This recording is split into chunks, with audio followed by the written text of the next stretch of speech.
The UFC, the true holy grail of prize fighting, the biggest MMA promotion to exist, a globally renowned powerhouse in the world of combat sports. The baddest on the earth face each other to prove whose cojones are the biggest. Many rise to the occasion, and many do not. Many years of grueling body-breaking training, including years of strength and conditioning, years of sparring, years of cardio, years of pad work, all for just a shot at greatness. MMA and combat sports in general isn't just a field that any average Joe can just walk into and get good at immediately. Many extensive years of training is required to even get your foot in the door.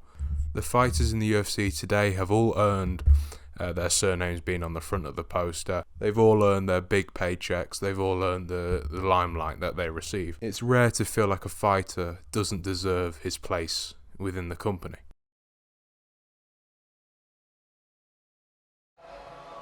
All right, ladies and gentlemen, I am here with none other than CM Punk. If you are a fan of professional wrestling, you know this man. CM Punk put pen to paper on his UFC contract in late 2014. CM Punk, whose real name is Phil Brooks, left the world of pro wrestling behind and joined the UFC after a messy departure from the WWE. Punk was a massive WWE superstar and big overall in the world of pro wrestling, amassing a cult-like fan base. In 2006, CM Punk joined the WWE after many stints in smaller independent wrestling shows like Ring of Honor. After joining the company, Punk would begin to start his WWE career with the newly rebranded ECW, where he quickly made a name for himself. After a year of being in ECW, CM Punk won the ECW Championship. To do this, he had to beat John Morrison. His reign would only last 143 days after fellow wrestler Chavo Guerrero Jr. beat him, winning the championship. Ever since then, it's safe to say that CM Punk has been a huge name in wrestling. These ECW years are very small in comparison to the career overall CM Punk has had. Let's skip forth to 2011. This chapter in Punk's career is easily one of the best ones. Punk would feud with legend of the wrestling world, John Cena, for the ownership of the WWE Championship belt. Now, behind the story, Phil was already angry with the WWE and had many grievances with the company. Throughout his time in the WWE, Phil had a lot of grievances with Vince McMahon. CM Punk did a great job of letting his grievances intertwine in the storylines. After a tables match in which John Cena lost to R-Truth, Punk was seen walking to the top of the entrance ramp with a microphone in hand. Punk sat himself down, crossed his legs, and addressed everyone in the arena in Las Vegas and everyone around the world. Punk shattered the fourth wall in this well-named pipe bomb promo. He aired all his opinions and thoughts about the company out in the public in this brilliant promo which blurred the lines between reality and fiction. This promo broke the wrestling world and made everyone more and more excited for the 2011 Money in the Bank pay-per-view, where John Cena and CM Punk would be duking it out in a title match. Not only was this match big because it was for the WWE Championship belt, but it was also big because of that previous pipe bomb promo. Oh, and it was being held in CM Punk's hometown of Chicago. And also within the storyline, CM Punk was meant to be leaving the company on that day. In what's known as a brilliant match that takes place after CM Punk wins and famously blows a kiss to Vince McMahon before running out the arena via the fans in the stand. Of course, later on in the year, CM Punk would re-sign with the company and go on to face John Cena at SummerSlam of 2011. Punk controversially won at his match at SummerSlam 2011, beating John Cena with Triple H as the special guest referee, crowning him as the rightful WWE champion. This was the clear pinnacle of CM Punk's career in the WWE.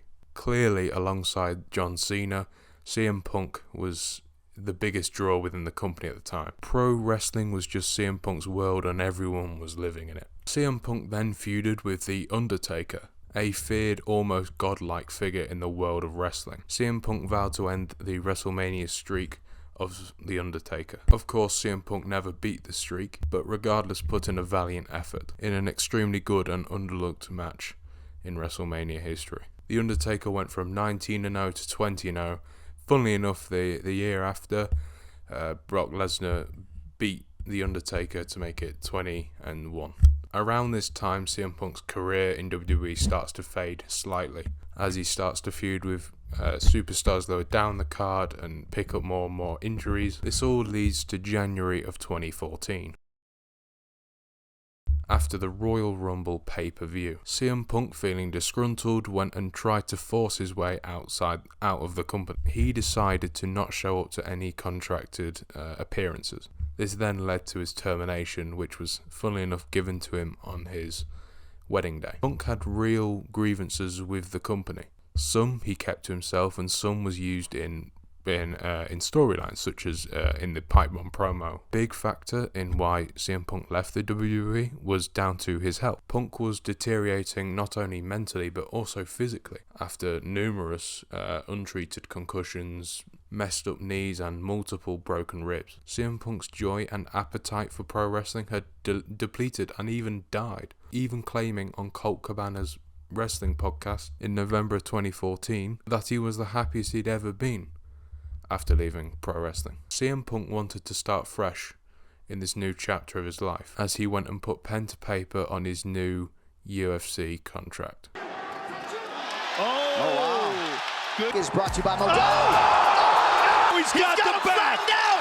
That's it. He's got the choke. Nate Diaz. He's out. Look at the immediate. Oh! Big knockdown from Michael Chandler. In the early 2010s, the UFC was rising up the ranks in popularity. Previously, MMA was deemed too violent. The idea of two individuals going inside a cage, fighting, and punching the pulp out of each other seemed too violent and inappropriate. Throughout the 2010s, though, opinions started to shift, as a much younger audience and demographic started to take note of these fights. The younger generation saw it for what it was, rather than the label that the mainstream media gave to it as human cockfighting.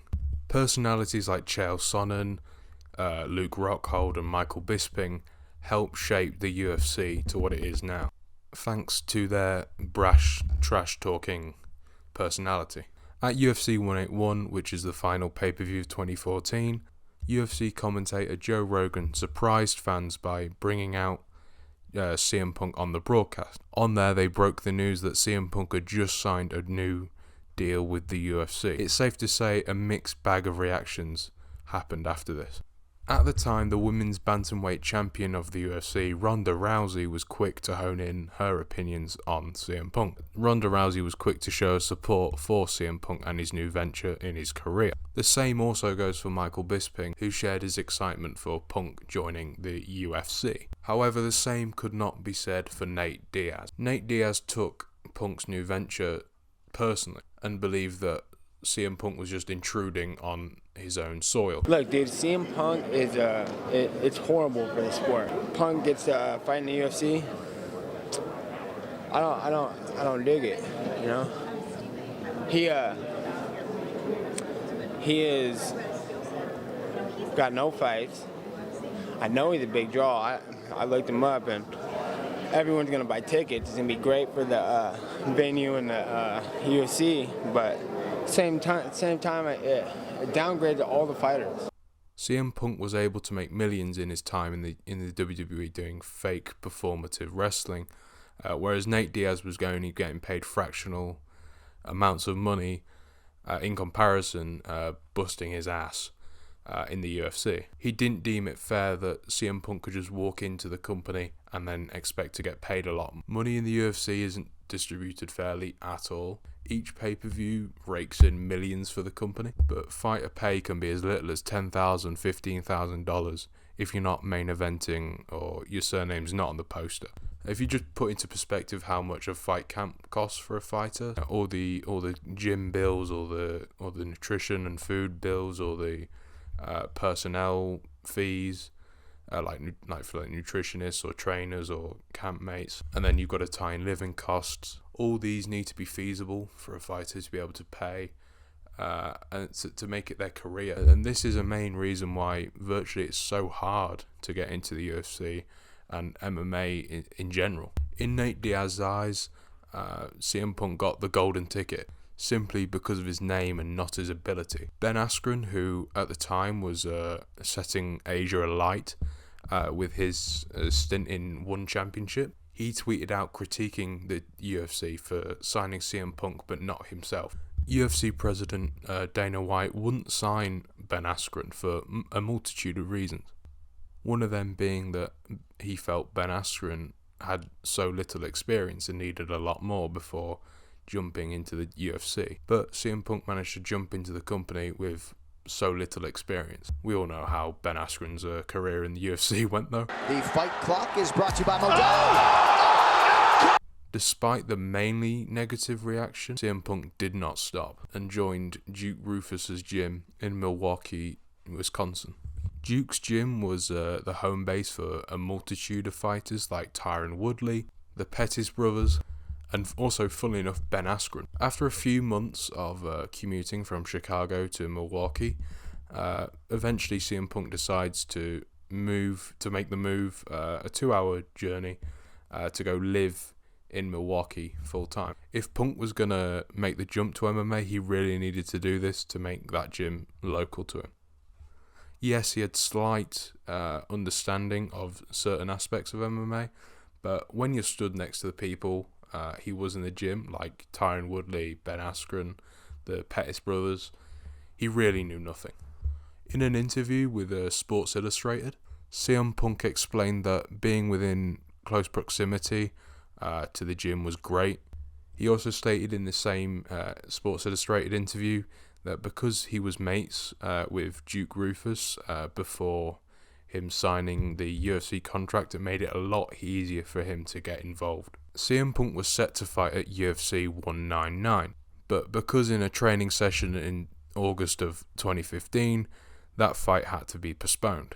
Mickey Gall was CM Punk's selected opponent. In a fight between Mickey Gall and Mike Jackson to determine which fighter deserved the chance to fight CM Punk, Gall beat Jackson in order to have this fight. The fight would have happened a lot quicker, but as previously mentioned, Punk's injury during training camp meant that the fight had to be pushed back a few months. Eventually, though, fight night came about. September 10th, 2016 rolled around, and that only meant one thing. CM Punk was set to make his debut at UFC 203 at the formerly named Quicken Loans Arena in Cleveland, Ohio. Of course, Punk was going in as an extreme underdog. This is because he was going up against a young, prosperous fighter who had a bit of experience, but not on the main stage of the UFC. Everyone knew Punk was going to get his head caved in. It was just a matter of, what round it was going to happen in. CM Punk walked to the cage, accompanied by cheers from the fans, and his theme song, Cult of Personality by Living Colour, was blasting around the speakers of the arena. The crowd in Cleveland was on board and pumped to see CM Punk's first MMA fight. Everyone kind of knew what to expect anyway, but no one really cared. They just wanted to see CM Punk in a UFC cage. As the cage door slammed shut, excitement and I'm sure nerves kicked in for CM Punk, as it was now his time to shine. Shine he did not.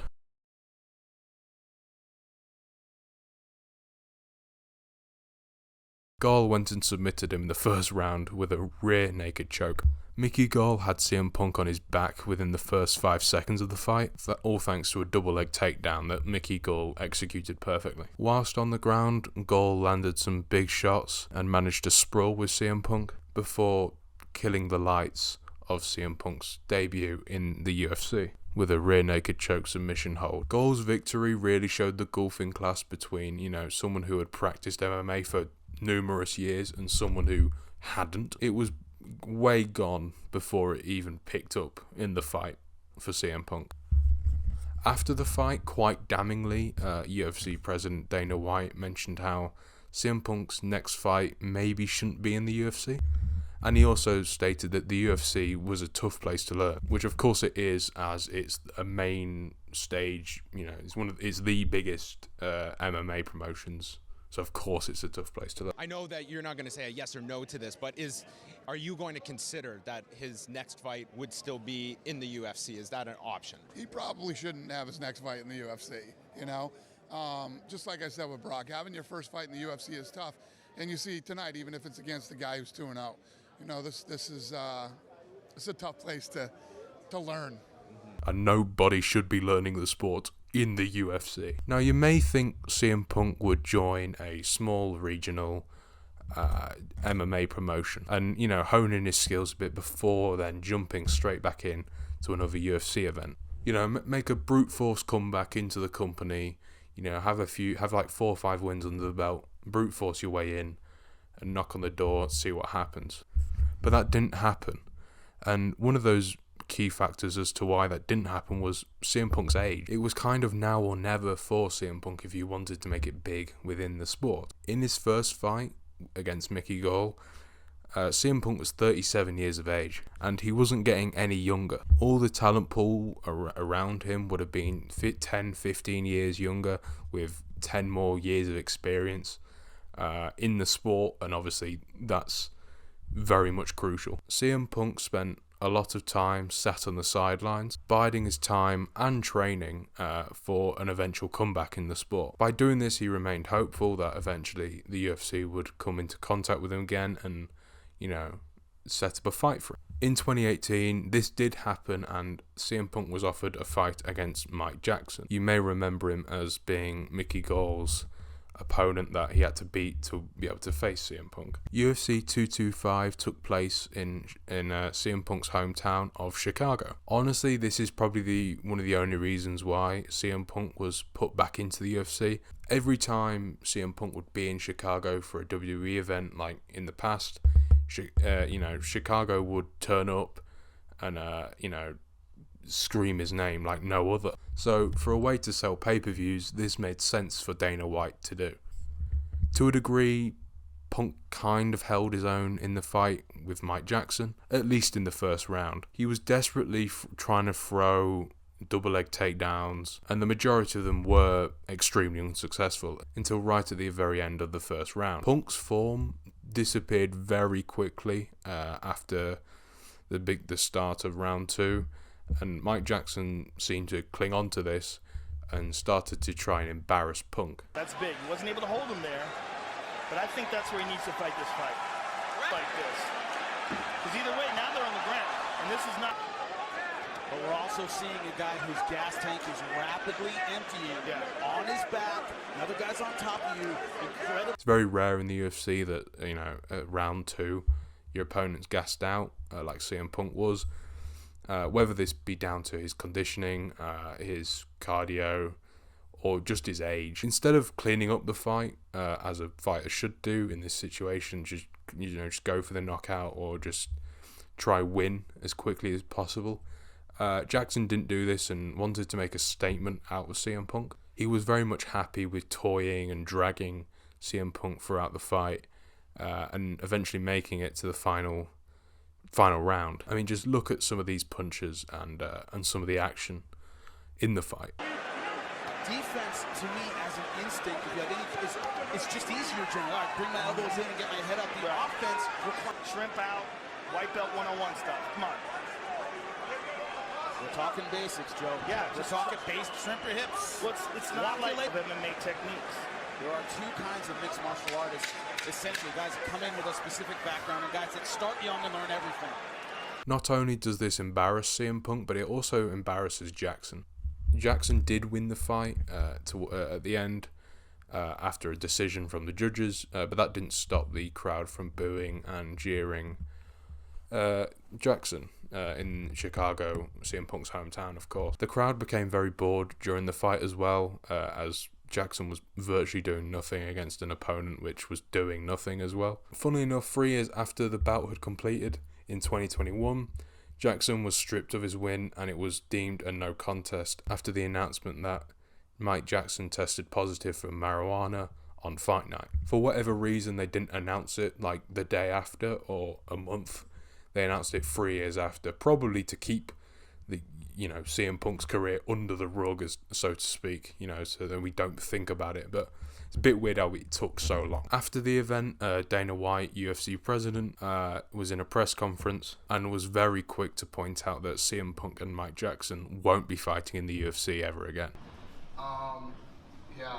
No, it should be a wrap. The guy's 39 years old. I love the guy. He's the nicest guy in the world. We gave him 2 shots, you know, and he had a lot of heart tonight in this fight. And yeah, I think you should call it a rout. Michael Jackson, I'm not happy with. This guy was acting like a football tonight. You get this opportunity to come in and fight CM Punk, and you're doing like bolo punches to the body on top. Never looked like he was trying to finish the fight ever, right? Looked like he could have finished the fight a few times. Never tried. I don't know what that guy did for a living before we gave him the shot, but whatever it was, he needs to go back and do that again. I got the sense that he's a complete fucking idiot, and I couldn't wait for that fight to end, and I regretted not putting it on Fight Pass. That's how I felt about it. And that's the end of CM Punk's time in the UFC. After this fight, CM Punk hung up his gloves and hasn't fought since in MMA. The story of CM Punk's stint in the UFC is either used as an example that big names doesn't mean you're going to be a good fighter, or it's either swept under the rug as, you know, why show that? We don't need to see that. It's bad. Let's just forget about it. MMA isn't just something that anyone can get involved in. MMA isn't something that anyone can just jump in and be good immediately in. Years and years of hard work being put into the gym is required to even get anywhere far in the sport. Other people from WWE have made the jump from the UFC or vice versa. For instance, Brock Lesnar. Unlike CM Punk, Brock Lesnar was very successful within the UFC. So why was Lesnar more successful than CM Punk? Firstly, look at the guy. Secondly, the guy was already an athlete before being in the WWE. A lot of people don't know, but Brock Lesnar was a collegiate athlete, and a very successful one at that, winning NCAA titles like the Division I Heavyweight Championship and the Division I All-American Championship. Some might not be aware, but that is proper actual wrestling. That's not performative professional wrestling. That's, you know, scrappy wrestling. This allowed for Brock Lesnar to be brilliant in the UFC, picking apart his opponents and, you know, hammering them with his wrestling style. Another example of someone from WWE jumping into MMA would be Dave Bautista, or more commonly known by his wrestling name, Batista. He jumped into MMA and only had one fight. Now, his fight was against a MMA journeyman, Vince Lucero, at a small regional MMA promotion. In 2012, Batista beat Lucero, but didn't go on and fight anymore after that. When looked back on, Batista's time in that MMA company is often looked as a positive rather than a negative, like CM Punk's is looked at a negative rather than a positive. This is because Batista could have walked into the UFC quite easily, or another big company, but didn't. He chose to actually go a proper route in and go smaller promotion first, rather than going a full Hail Mary into the UFC and actually gain experience. Another example, but outside MMA, was Michael Jordan. A lot of people don't know, but the GOAT moved from basketball to baseball before quitting basketball altogether. It wasn't too much of a surprise if you know the family history of Michael Jordan, as his father was huge into baseball and always wanted his son, Michael, to be a baseballer. Jordan didn't do brilliantly in his baseball career, playing for the Birmingham Barons in the minor leagues for only one season, and then he left and rejoined back to the NBA.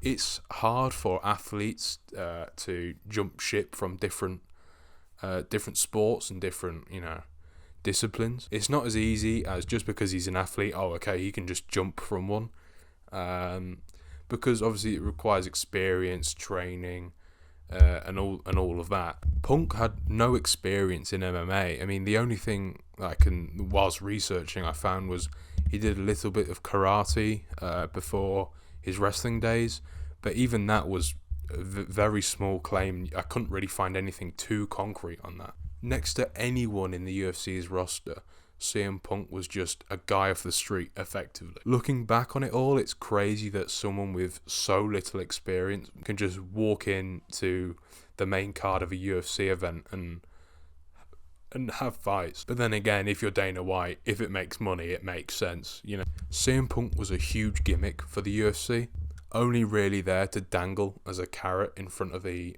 main audience of the UFC and to attract a lot more fans into the sport. in order to sell more pay-per-view. Dana and the UFC matchmaking team were obviously aware how bad CM Punk was, but opted to shove him in just to bump up the pay-per-view buys, which were quite lackluster anyway, because the event originally was quite lackluster without the CM Punk hype. I think for CM Punk, it's best to keep this part of his career underground and not to be ever talked about really that much again, and for him not to make too much references towards it anytime soon. Thank you for watching.